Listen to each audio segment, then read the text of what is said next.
எல்லாருக்கும் வணக்கம். ஸோ இந்த வீடியோவில் இப்போ ட்ரெண்டிங்காக இருக்க ஒரு பிரச்சனை போயிட்டுருக்கு. அதாவது குவாண்ட் மியூச்சுவல் ஃபண்டில் ஒரு ஸ்கேம் வந்த மாதிரி ஒரு பில்டப் கொடுத்துட்ருக்காங்க எல்லாரும். அதே மாதிரி அது என்ன பிரச்சனை, என்ன மாதிரி பாதிப்பு இருக்கும் அப்படின்னு சொல்லிட்டு டீட்டெயில்டாக பார்க்கலாம். வாங்க வீடியோக்குள்ளே போகலாம். இந்த குவாண்ட் மியூச்சுவல் ஃபண்டில் இப்போ நடந்துட்டு இருக்க பிரச்சனையை பார்க்கறதுக்கு முன்னாடி ஒரு சின்ன டிஸ்க்ளைமர். நான் குவாண்ட் மியூச்சுவல் ஃபண்டில் எந்த விதமான ஸ்கீம்லையும் இன்வெஸ்ட் பண்ணலை. என்னுடைய இன்வெஸ்ட்மெண்ட் பார்த்தீங்கன்னா எல்லாமே HDFC mutual fund and UTI mutual ஃபண்டில் தான் பெரும்பாலும் இருக்குது. இல்லை எல்லாமே அதில் தான் இருக்குதுன்னு சொல்லலாம். ஸோ குவாண்ட் மியூச்சுவல் ஃபண்டில் நான் இன்வெஸ்ட்மெண்ட் எதுவும் பண்ணலை. இந்த வீக்கெண்ட் சோஷியல் மீடியாலையும் சரி, இல்லை மெயின் ஸ்ட்ரீம் மீடியாலையும் சரி, பயங்கரமான ஒரு இன்ஃபர்மேஷன் மாதிரி போட்டுட்டு இருந்தாங்க. செபி குவாண்ட் மியூச்சுவல் ஃபண்ட் மேலே கிராக் டவுன் பண்ணிட்டாங்க. அலெஜ்டு இர்ரெகுலாரிட்டிஸ் நிறையா இருக்குது. ஆனால் அந்த மியூச்சுவல் ஃபண்ட் ஹவுஸ், அதாவது சந்தீப் டாண்டன் அப்படிங்கிறவர் ஓன் பண்ணுற இந்த குவாண்ட் மியூச்சுவல் ஃபண்ட் கோஆப்ரேட் பண்ணிகிட்டு இருக்காங்க அப்படின்னு மட்டும் போட்டு விட்டுட்டாங்க. ஸோ இது ஒரு பதற்றமான சூழ்நிலை நிறைய பேருக்கு ஏற்படுத்துச்சு. இதை வச்சு நிறைய ஒரு ஸ்கேம் மாதிரி நடந்துகிட்ருக்கோம், நம்ம மியூச்சுவல் ஃபண்டில் அதுவும் அலாட் ஆகலையோ அப்படின்னு நினச்சிக்கிட்டு நிறையா பேர் உடனே செல் பண்ணிட்டாங்க. அதே மாதிரி நிறையா பேர் என்ன பண்ணுறதுன்னு தெரியாமல் ரொம்பவுமே பதறி போயிட்டாங்க. ஆக்சுவலாக பார்த்தோன்னா இந்த குவாண்ட் மியூச்சுவல் ஃபண்டில் எந்த விதமான ஸ்கேமும் நடக்கலை. ஜஸ்ட்டு ஃப்ரண்ட் ரன்னிங் அப்படின்னு சொல்லிட்டு ஒரு விஷயம் நடந்திருக்கு. அதுவும் ஒரு இல்லீகல் ப்ராக்டிஸ் தான்.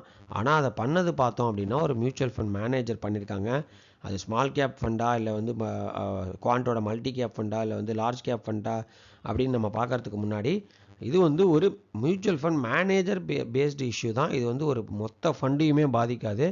என்ன பண்ணுவாங்க அப்படின்னு சொன்னால், ஒரு மியூச்சுவல் ஃபண்ட் மேனேஜர் அந்த ஃபண்டை வாங்கிறதுக்கு, அதாவது நம்ம குவாண்ட் மியூச்சுவல் ஃபண்டோட அக்கௌண்ட்டில் வாங்கிறதுக்கு முன்னாடி தன்னுடைய அக்கௌண்ட்லேயும் வாங்குறதோ விற்கிறதோ பண்ணிப்பாங்க. அப்படி பண்ணும்போது அவங்களுக்கு நல்ல ஒரு ப்ராஃபிட் கிடைக்கும், பர்சனல் கெயின்ஸு. ஆனால் அது தப்பான ஒரு அணுகுமுறை, அது ஒரு இல்லீகல் ப்ராக்டிஸ்னு செபி சொல்லியிருக்கு. ஸோ இதே மாதிரி 2 வருஷம் முன்னாடி ஆக்சிஸ் மியூச்சுவல் ஃபண்ட் மாட்டினாங்க. ஸோ அதற்கான வீடியோ நான் போட்டிருந்தேன் அப்பயுமே. அதுக்கு முன்னாடி ஹெச்டிஎஃப்சி மியூச்சுவல் ஃபண்ட் கூட இதில் மாற்றிருக்காங்க. ஸோ நான் இன்வெஸ்ட் பண்ண ஹெச்டிஎஃப்சி மியூச்சுவல் ஃபண்ட் கூட ஃப்ரண்ட் ரன்னிங் ஸ்கீமில் மாட்டிருக்காங்க. ஸோ இது ஒன்றும் புதுசு கிடையாது. அதனால் இந்த ஸ்கீமை வச்சு நான் விற்க போகிறேன் அப்படின்னு சொன்னீங்கன்னா நீங்கள் கொஞ்சம் யோசிக்கலாம். ஏன்னா ஃப்ரண்ட் ரன்னிங் அப்படிங்கிறது இப்போ ஒரு சில ஃபண்ட் மேனேஜர்ஸோட பேராசைகள்னால இது நடந்துக்கிட்டு தான் வருது.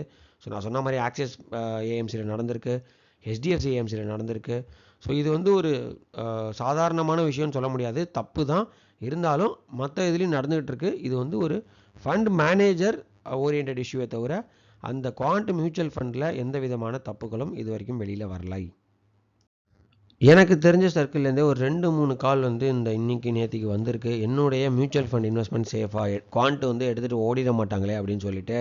ஸோ நான் சொன்ன மாதிரியே இது ஒரு இண்டிவிஜுவல் பேஸ்டு மிஸ்டேக் தான். எடுத்துகிட்டுலாம் ஓடிட முடியாது மியூச்சுவல் ஃபண்ட் யூனிட்ஸை. ஏன்னா it will be under the production of RT, அதாவது ரிஜிஸ்டர்ட் ட்ரான்ஸ்ஃபர் ஏஜென்ட் இருப்பாங்க, ட்ரஸ்டீஸ் இருப்பாங்க. ஸோ ஜஸ்ட்டு மேனேஜ் பண்ணுறது தான் குவாண்ட் மியூச்சுவல் ஃபண்டே வழியாக. இதில் பல பார்ட்டிஸ் இன்வால்வ் ஆனதுனால உங்கள் மியூச்சுவல் ஃபண்ட் கண்டிப்பாக சேஃப் தான். ஃபார் எக்ஸாம்பிள் இப்போ மல்லையாவுக்கு ஒரு பேங்க் மேனேஜர், ஒரு டெல்லியிலையோ ஒரு பாம்பேலையோ ஒரு பேங்க் மேனேஜர் லோன் கொடுத்துருப்பாங்க. ஸோ மல்லையா ஏமாற்றிட்டு போயிட்டாரு, என்னால் கட்ட முடியல அப்படின்னு சொல்லிட்டு, ஏமாத்தின்னு சொல்கிறது என்னால் கட்ட முடியலன்னு சொல்லிட்டு போயிட்டாரு அப்படின்னு சொன்னால் அது ஸ்டேட் பேங்கே இழுத்து மூட மாட்டாங்க. ஸோ அந்த பர்டிகுலர் மேனேஜர் மேலே நடவடிக்கை எடுப்பாங்க. இல்லைனா மல்லையாவோட சொத்துக்களை நம்ம சீஸ் பண்ணுவாங்களே ஒழிய மொத்த பேங்க்கையும் மூடிட்டு ஓட மாட்டாங்க. ஸோ அந்த மாதிரி இது இண்டிவிஜுவல் பேஸ்டு இஷ்யூ தான். ஸோ இன்வெஸ்டர்ஸ்க்கு எந்த வித இம்பேக்டும் இருக்காது. இதை பற்றின முழு ஐடியா இல்லாமல் நம்ம மியூச்சுவல் ஃபண்ட் யூனிட்ஸ்லாம் ஜீரோ ஆக போகுது, நமக்கு எதுவுமே வராதுன்னு பயந்துக்கிட்டு நிறையா பேர் நியூ இன்வெஸ்டர்ஸ் செல் பண்ணிட்டாங்க. இந்த மாதிரி நியூ இன்வெஸ்டர்ஸ்க்கு ஜஸ்ட் ஒரு சஜஷன் நான் சொல்கிறேன். நீங்கள் எந்த விதமான முதலீடு பண்ணுறதுக்கு முன்னாடியும் ஒரு ரிஜிஸ்டர்ட் அட்வைஸர்கிட்ட ஒரு வார்த்தை பேசுங்க. இந்த மாதிரி நான் பண்ண போகிறேன், விற்க போகிறேன், இந்த பிரச்சனை நல்லா அப்படின்னு சொல்லிட்டு நீங்கள் பேசுங்க. இல்லை அவர் வழியாகவே இன்வெஸ்ட் பண்ணுங்கள். ஸோ அட்லீஸ்ட் ஒரு குறிப்பிட்ட அளவு நீங்கள் இந்த இன்வெஸ்ட்மெண்ட்டை பற்றி உங்களுக்கு ஒரு புரிதல் வர வரைக்கும் நீங்கள் ஒரு அட்வைசர் வழியாக போகிறது மிகவும் நல்லது. ஏன்னா இப்போ ஹைவேல நம்ம ஒரு புது கார் வாங்கியிருக்கீங்க, ஹைவேல நம்ம ஈஸியாக போகிற மாதிரி இருக்கும். பட் ஏதோ சம் ப்ராப்ளம் வருது, ஒரு டயர் மாற்றணும் அப்படின்னா யூ நீட் சம் ஹெல்ப். நீங்கள் ஆல்ரெடி பண்ண தெரியும் அப்படின்னா okay. But if you are new investor, front ரன்னிங்னா என்னன்னு தெரியல, இல்லை ஆர்டி என்னன்னு தெரியல, என்னோட மியூச்சுவல் ஃபண்ட் யூனிட்ஸ் எங்கே போய் சேவ் ஆகும்னு தெரியல, இந்த மாதிரிலாம் நீங்கள் நினச்சிக்கிட்டு இருந்தீங்கன்னா better to go via advisor.